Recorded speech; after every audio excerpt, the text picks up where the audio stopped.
बिस्मिल्लाहिर्रहमानिर्रहीम। अस्सलाम वालेकुम नाज़रीन, आप यूट्यूब चैनल देख रहे हैं। मैं इमरान खान हूँ।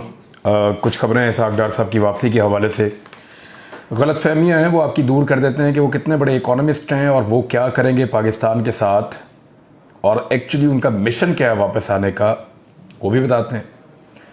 फिर पूरी की पूरी PMLN ने एक रोला डाल दिया। उन्होंने कहा जी इमरान खान साहब को क्यों मौका मिला कि वो जाके गवर्नमेंट कॉलेज यूनिवर्सिटी के तलबा से उन्होंने बातचीत की है, और ये नहीं होना चाहिए था। इसके ऊपर वो बहुत एहतजाज कर रहे हैं। लेकिन सबसे पहले मैं आपको एक ख़बर दूं कि पाकिस्तान की अफवाज का एक हेलीकॉप्टर बलूचिस्तान में गिरकर तबाह हो गया है। इससे पहले माजी में भी एक वाक़या हो चुका है, और बिल्कुल माजी करीब में, जिसमें जनरल सरफराज समेत 6 जो अफसरान और फ़ौजी शहीद हो गए थे, और अब इस वाक़े के अंदर 2 मेजर समेत 6 एहलकार शहीद हुए हैं। ये जो हेलीकॉप्टर है ये बलूचिस्तान के इलाके हरनाई में गिरकर तबाह हो गया है। हेलीकॉप्टर हादसे में 2 पायलट समेत 6 एहलकार शहीद हुए हैं, और पाक फ़ौज का हेलीकॉप्टर गुज़िश्ता रात फ्लाइंग मिशन के दौरान गिरकर तबाह हुआ। हादसे में शहीद होने वालों में मेजर मोहम्मद मुनीब अफजल, मेजर खुरम शहजाद, नाइक जलील, सूबेदार अब्दुल वाहिद, सिपाही मोहम्मद इमरान और सिपाही शोएब शामिल हैं। तो एक बड़ा अनफॉर्चुनेट वाक़या। अल्लाह ताला इनके दर्जात को बुलंद करे और उनके अहल खाना को हिम्मत अता फरमाए। इतने बड़े सानहे से निकलने के लिए, उसका सामना करने के लिए सब्र और इस्तिकामत अल्लाह रब्बुल इज़्ज़त की ज़ात देती है। लेकिन उनके घर वालों के लिए एक बहुत बड़ा, उनके साथियों के लिए बहुत बड़ा डिज़ास्टर है, एक बहुत बड़ा सान्या है। तो अल्लाह ताला उनकी मुश्किलात को आसान फरमाए। अब आ जाए बाकी खबरों की तरफ। इमरान खान साहब ने GC यूनिवर्सिटी में जाकर खिताब किया, और इसहाक़ डार साहब पाकिस्तान वापस आ रहे हैं। पहले इमरान खान साहब वाली खबर पे आते हैं, फिर डार साहब की वापसी पे एक्चुअली क्या उम्मीदें हैं और डार साहब क्या करने आ रहे हैं, ये मैं आपको वीलॉग के आखिर में बताता हूँ।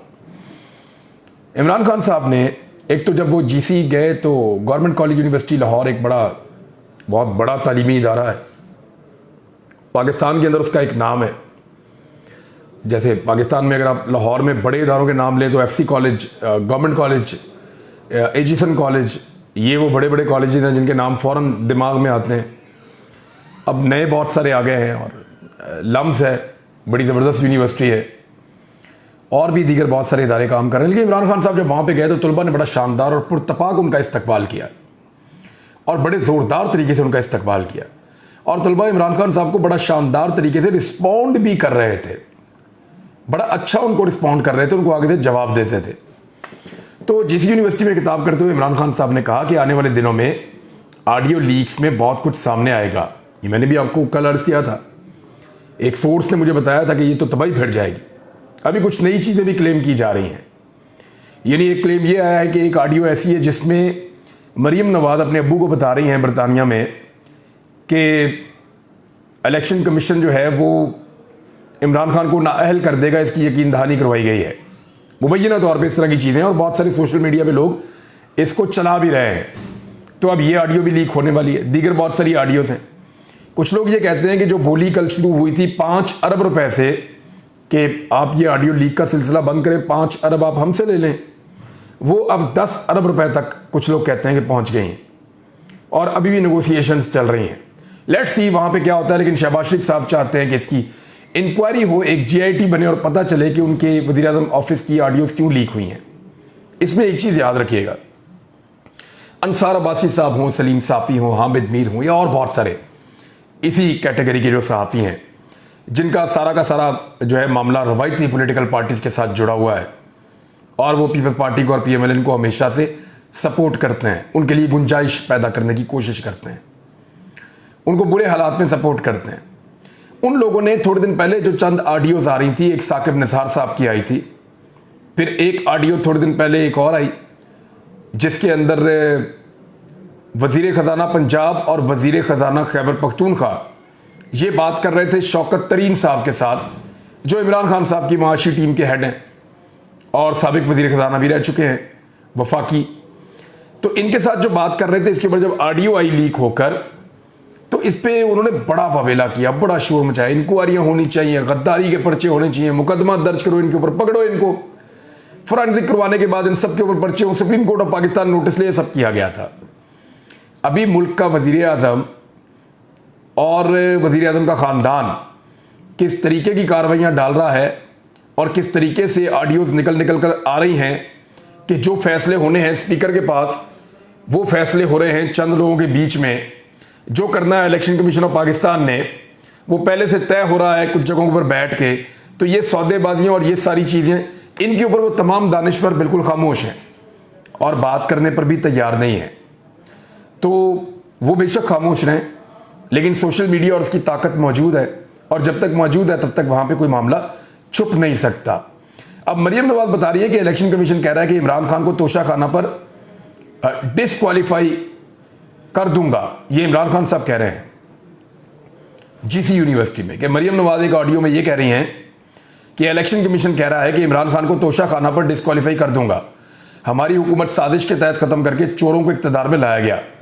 नाज़रीन, अगर आपको वो ऑडियोज़ कहीं सुनने को मिल जाए ना, जिस वक्त रजीम चेंज ऑपरेशन हो रहा था और उसमें कौन कौन क्या क्या किरदार अदा कर रहा था, वो कौन था जो ये भी कर रहा था, वो भी कर रहा था, वो भी कर रहा था, और किस तरह अंधाधुंध जो है वो कार्रवाई डाली जा रही थी, वो ऑडियो आप सुन लें तो आपके कानों से धुएं निकल आएंगे। तो बड़ा अनफॉर्चुनेट है, पाकिस्तान में कुछ चीज़ें निकलती हैं और कुछ कभी नहीं निकलती। बहरहाल ये है गलत। जो निकालने वाले हैं वो कभी ठीक काम नहीं कर रहे होते, लेकिन बार बार कर रहे होते हैं। और एक्सपोज कौन होते हैं? पॉलिटिकल लोग। निकालने वालों की खुद की कभी नहीं निकलती। अगर निकालने वालों की अपनी ऑडियोज़ निकल आए ना, पाकिस्तान का मसला ही हल हो जाएगा। बहरहाल हमारी हुकूमत को साजिश से ख़त्म करके चोरों को इक़्तिदार में लाया गया, ये इमरान खान साहब ने कहा। इम्पोर्टेड हुकूमत ने कौम को बदतरीन महंगाई में धकेल दिया है। इसहाक डार साहब के बारे में उनका कहना था कि इसहाक डार को वापस बुलवाया गया है। वो हमारी नहीं बल्कि नून लीग के दौरे हुकूमत में भागा था, जब नैब की जानिब से तफ्तीश के दौरान जवाब नहीं दे पा रहा था। अब तो नैब में वो केसेस ही ख़त्म हो रहे हैं, तो डार साहब का क्या मसला है? वो आ जाए, उनको तो जवाब देना था सिर्फ कि शरीफ खानदान के लिए आपने मनी लॉन्ड्रिंग कैसे की है।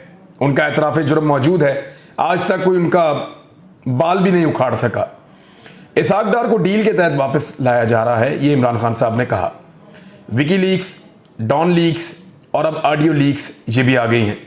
Chief election commissioner Nawaz Sharif के घर का नौकर है। भारत ने कश्मीरियों की खुसूसी हैसियत ख़त्म कर दी थी, तो हमने ताल्लुकात ख़त्म किए थे। ऑडियो लीक्स में मरियम नवाज कह रही हैं भारत से मशीनरी इंपोर्ट करें। शहबाज शरीफ तरीकाकार बता रहे हैं कि मशीनरी किसी और मुल्क से ले आओ। मरियम का दामाद ग्रिड स्टेशन बना रहा है आपके पैसे से, वो ग्रिड स्टेशन बनेगा। ऑडियो लीक्स में और भी बहुत कुछ आ रहा है। हमने ये तमाशा भेड़ बकरियों की तरह देखना है या सामने खड़े होना है। जो कौम हक और सच पर खड़ी नहीं होती उसका मुस्तकबिल नहीं होता। जब भी इनकलाबी तहरीक खड़ी होती है, इसमें यूथ ने लीड किया है। मैं चाहता हूं कि आप तालिबे इल्म सारे इसमें शामिल हों। वियतनाम के खिलाफ जो मूवमेंट चली थी, वियतनाम के अंदर जो मूवमेंट चली थी इस तरह की जुल्म के खिलाफ, यूनिवर्सिटीज़ में चली थी। आप सब तैयारी कर लें। मैंने इन चोरों के खिलाफ जहाद का ऐलान किया है, जीत कर दिखाऊंगा। अब इस पे बड़ा एतराज़ किया जा रहा है। मरियम नवाज साहिबा ने सबसे पहले एतराज़ किया। उन्होंने कहा कि ट्विटर पर अपने बयान में वो लिख रही हैं कि गवर्नमेंट कॉलेज यूनिवर्सिटी के वाइस चांसलर के खिलाफ फितने को तालीमी इदारे के अहाते में जलसे के इनकाद करने पर सख्त कार्रवाई की जाए। तालीमी इदारे को सियासी नफरत फैलाने के लिए इस्तेमाल करना एक ऐसा जुर्म है जिसकी सज़ा दी जानी चाहिए। ये जी मरियम नवाज साहिबा कह रही हैं, और भी बहुत सारे लोग इस बारे में बात कर रहे हैं। अब इसके ऊपर जो पहला जवाब आता है वो फवाद चौधरी साहब का आता है। फिर मैं आपको बताता हूँ कि कौन कौन क्या क्या करता रहा है। फवाद चौधरी कहते हैं कि पूरी दुनिया में सियासी लीडर्स अपने ख्यालात के इजहार के लिए यूनिवर्सिटीज़ में ही जाते हैं। आप जदीद सियासी रुझानात से नाबल्द हैं और सवाए साजिश के आपकी कोई सियासी हिकमत अमली नहीं है, तो आप ऐसे अहमकाना मुतालबे कर रही हैं। आपको खुद यूनिवर्सिटी जाना चाहिए। अब नौजवान आपकी बात सुनते हैं या नहीं, ये एक अलहदा बात है। वैसे मैंने भी आज कहा है कि PMLN को यूनिवर्सिटी में जाना चाहिए और जाकर देखना चाहिए कि क्या नौजवान उनकी बात सुनते हैं। अब एक बात पे आप लोग ज़रा गौर कीजिए, और ये बड़ी सीधी सीधी बात है कि नौजवानों को सियासत पाकिस्तान में क्यों नहीं करने दी जाती। आप गौर करें, तलबा को हमेशा सियासत से दूर करने की कोशिश की जाती है। जितना तलबा सियासत से दूर जाएंगे उतना उनके अंदर पॉलिटिकल अवेयरनेस कम होगी। जितना वो सियासत के अंदर रहेंगे उनके अंदर उतना ही ज़्यादा एतमाद पैदा होगा और वो एक दूसरे को कायल करने की और दलाइल देने की कोशिश करेंगे। आहिस्ता आहिस्ता लड़ाई से दूर जाएंगे और वो पॉलिटिकल एक्टिविटीज़ के अंदर ज़्यादा सीखेंगे कि दूसरे को कन्विंस कैसे करना है। बहस व मुबाहिसा कैसे करना है, ये बहुत ज़रूरी है। लेकिन पाकिस्तान की एस्टेब्लिशमेंट और पाकिस्तान की रवायती सियासी जमातें वो ये बात तय कर चुकी हैं कि तलबा को सियासत में नहीं आने देना। वजह यह है कि तलबा सवालात पूछने के आदी होते हैं और उनके पास यानी सवालात भी होते हैं और टाइम भी होता है। तो अगर ये फोर्स खड़ी हो गई तलबा की तो ये एक बहुत बड़ी मुसीबत बन जाएगी। इनको जवाब कौन देगा और इनको हैंडल कैसे करेंगे। इमरान खान साहब जब गए तो वो नज़र आ रहा था, PMLN ने हमेशा से मुखालफत की है कि तलबा को तो बिल्कुल सियासत में नहीं आने देना। जब ये तलबा की सियासत को इस्तेमाल करते थे तो उस वक्त ये कत्ल व गारतगिरी भी करवाते थे, लेकिन तलबा को कभी हकीकी सियासत नहीं करने दी गई। हालांकि कायदे आज़म मोहम्मद अली जिन्ना की जो तहरीक थी उसमें जो तलबा थे वो उनका हर अव्वल दस्ता थे, तो तलबा का पाकिस्तान बनाने में बड़ा अहम किरदार था। लिहाजा आप जब तक तलबा को दूर रखेंगे सियासत से तब तक वो सियासत में अपना रोल प्ले नहीं कर पाएंगे और पाकिस्तानी सियासत मैच्योर नहीं होगी। इनको सियासत के अंदर चाहिए होते रोबोट, ऐसे लोग जो बिल्कुल ना समझने की सलाहियत हो ना सवाल करने की सलाहियत हो, बस पीछे चलते रहे भीड़ चाल। तलबा जो हैं वो सवालात करते हैं, वो दिमाग वाले लोग होते हैं। अब मरियम नवाज साहब ने ये तो कह दिया कि इमरान खान साहब क्यों वहां पे गए और जाकर उन्होंने ये किया, तो उसके बाद गवर्नर पंजाब जो है वो एक्शन ले रहे हैं, वो नून लीग के। गवर्नर पंजाब मोहम्मद बलीगुर रहमान ने बतौर चांसलर गवर्नमेंट कॉलेज यूनिवर्सिटी में सियासी प्रोग्राम के इनेकाद का नोटिस ले लिया। मुल्क के नामवर तालीमी इदारे गवर्नमेंट कॉलेज यूनिवर्सिटी का सियासी अखाड़ा बनाना अफसोसनाक है। जामियात में इस तरह के सियासी जलसों की गुंजाइश नहीं है। बच्चे हमारा मुस्तकबिल और कौम का सरमाया है, उन्हें सियासत में धकेलने की कोई गुंजाइश नहीं है। बहरहाल ये अब इसके ऊपर कोई एक्शन लेंगे, लेकिन मैं आपको एक तस्वीर दिखाता हूं। ये एहसन इकबाल साहब की है, ये गवादर यूनिवर्सिटी में एहसन इकबाल साहब खिताब कर रहे हैं। देखिए आप, ये मरियम नवाज साहब का ट्वीट है जिसमें वो शरीफ खानदान को, शहबाज शरीफ को, नवाज शरीफ को गवर्नमेंट कॉलेज यूनिवर्सिटी, यही वाली जहां इमरान खान साहब गए, इसमें और दूसरे तालीमी इदारों में दिखा रही हैं और साथ साथ तारीफ भी कर रही हैं और सोशल मीडिया को ये कह रही हैं कि इसको वायरल किया जाए। तो ये माजी में खुद जाते थे तो हलाल था, अब कोई और जाए तो हराम है। मुस्लिम लीग नून ने कितनी कितनी गंदी गालियां खवातीन को दी और कितना हरासा किया खवातीन को, उसके विजुअल एक मरतबा फिर वायरल हो गए हैं। क्योंकि मरियम औरंगजेब के साथ जो हुआ वो गलत और उसके ऊपर लोग तनकीद कर रहे हैं, लेकिन वो भूल गए कि मुस्लिम लीग नून ने खुद लोगों के साथ, खवातीन के साथ क्या किया और कैसे हरास किया है। तो वो तमाम गंदी गालियां, वो तमाम गलीज अलकाबात और वो तमाम बदतमीजी और धक्कम पेल वो सारी निकाल कर सोशल मीडिया ने मुंह पे मार दी है PMLN के मीडिया सेल के कि जनाब ये आप देखिए, अब आपको याद आ रहे हैं सारे इखलाकियात के भाषण, तो उस वक्त आप क्या कर रहे थे। तो अब इसका किसी के पास कोई जवाब है नहीं और कोई दे नहीं रहा। इसहाक डार को लाने के दो मतलब है। नंबर एक, इसहाक डार को लाकर कोई काम पूरा करवाना है।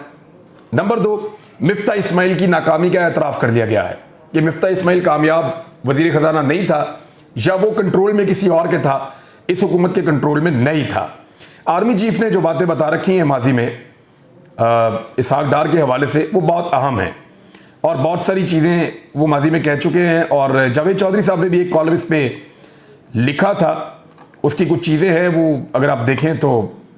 नंबर एक तो उसमें ये जावेद चौधरी साहब ने 6 मई 2021 को लिखा था। उन्होंने कहा कि शाहिद खान अब्बासी की सरबराही में नेशनल सिक्योरिटी कमेटी की मीटिंग हुई थी और इस मीटिंग में chairman joint chief of staff general Zubair Hayat, army chief general Qamar Javed Bajwa, air chief marshal, naval chief और नेवल चीफ एडमिरल ज़काउल्लाह शामिल नहीं थे।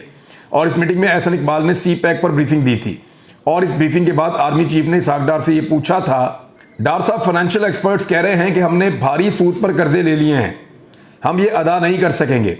डार साहब खामोश रहे थे और फिर वज़ीर आज़म के इशारे पर फवाद हुसैन फवाद ने जवाब दिया था और फवाद साहब ने यह तस्लीम किया था ऑरेंज लाइन और मेट्रो ट्रेन को CPAC में शामिल करने की वजह से इंटरेस्ट में इजाफा हुआ है। फवाद साहब ने यह भी माना था कि ये कर्जे 2019 में पाकिस्तान के लिए बहुत बड़ा चैलेंज होंगे। डार साहब जवाब दें। सच तो ये है, जनरल कमर जावेद बाजवा ने इस वक्त डार साहब से कहा था। तो डार साहब, अगर हम मेट्रो का टिकट 240 रुपये रखें तो भी हम बड़ी मुश्किल से किस्तें अदा कर सकेंगे। आप हमें समझाएं, हम 20 रुपये चार्ज करके कर्जा कैसे अदा करेंगे। जनरल बाजवा ने यह भी कहा था, मैं कर्जों के खिलाफ नहीं हूं, लेकिन हमें कर्जे लेकर तरबेला और मैंगला डैम जैसे मंसूबे बनाने चाहिए। ये 5-7 साल में अपनी कास्ट भी पूरी कर लेते हैं और मुल्क को भी लॉन्ग टर्म फायदे होते हैं। हम 240 रुपये का टिकट बेच कर ये कर्जा कैसे उतारेंगे। डार साहब इस वक्त अपना चेहरा कभी दाएं घुमाते थे, कभी बाएं घुमाते थे। जनरल साहब कुछ फैसले सियासी भी होते हैं और इस वाकये के 3 सर्विसेज चीफ समेत 40 लोग गवाह हैं, यानी वो लोग शामिल थे। वो एक जुमले की गलती है बीच में लिखने में। फिर एक और इल्ज़ाम डार साहब पे ये लगा, स्टेफनो पोंटेकोवो पाकिस्तान में इटली के सफ़ीर थे। ये army chief general Qamar Javed Bajwa के पास गए थे और उन्होंने कहा था वेस्पा कंपनी पाकिस्तान में 2 प्लांट लगाना चाहते हैं, लेकिन देखें ना वो प्लांट अब मरियम नवाज के दामाद का तो नहीं है जो फ़ौरन लग जाएगा और आ जाएगा, चाहे वो इंडिया से भी आना चाहे। वेस्पा कंपनी इटली से 2 प्लांट लाना चाहता था, लेकिन वजीर खजाना इसहाक डार ने वेस्पा की इंतजामिया से कमीशन मांग लिया। जनरल बाजवा ने यह इशू भी नेशनल सिक्योरिटी कमेटी की मीटिंग में उठाया था। कमेटी में शामिल तमाम लोगों ने यह बात सुनी थी, लेकिन किसी ने इसहाक डार से वजाहत नहीं मांगी थी। ये है जनाब इसहाक डार साहब। अब मैं आपको इसहाक डार साहब के बारे में बताता हूं कि इकोनॉमिक्स में एमएससी और पीएचडी तक डॉक्टर मंसूर क्लासरा साहब ये क्लेम करते हैं कि उन्होंने बहुत स्टडी किया है इसहाक डार को, और इसहाक डार की माशी हिकमत अमली को बहुत गौर से उन्होंने देखा और पढ़ा और डिस्कस भी किया है। पहले तो इसहाक डार एक माहिर माशियात नहीं है, बल्कि वो एक अकाउंटेंट हैं, वो एक अकाउंटेंट हैं, चार्टर्ड अकाउंटेंट। और वो ऐसे अकाउंटेंट हैं जिनको फर्जी डाटा के हेर फेर में महारत हासिल है, यानी वो चीज़ों को कम या ज़्यादा करने के अंदर, चीज़ों को घुमाने के अंदर, लोगों को बेवकूफ़ बनाने के अंदर उनकी महारत है। माशी प्लान से या तरक्की से उनका दूर दूर तक कोई वास्ता नहीं है। तो अब डार साहब को लाकर एक नया तजुर्बा किया जा रहा है। ये पाकिस्तान की मईशत के साथ एक नया खिलवाड़ होगा। पाकिस्तान के ताकतवर हल्के पहले से जानते हैं, लेकिन उनका इसमें क्या, वो तो न्यूट्रल है। अब तक के लिए इतने, अपना ख्याल रखिएगा, अपने इस चैनल का भी। अल्लाह हाफ़िज़।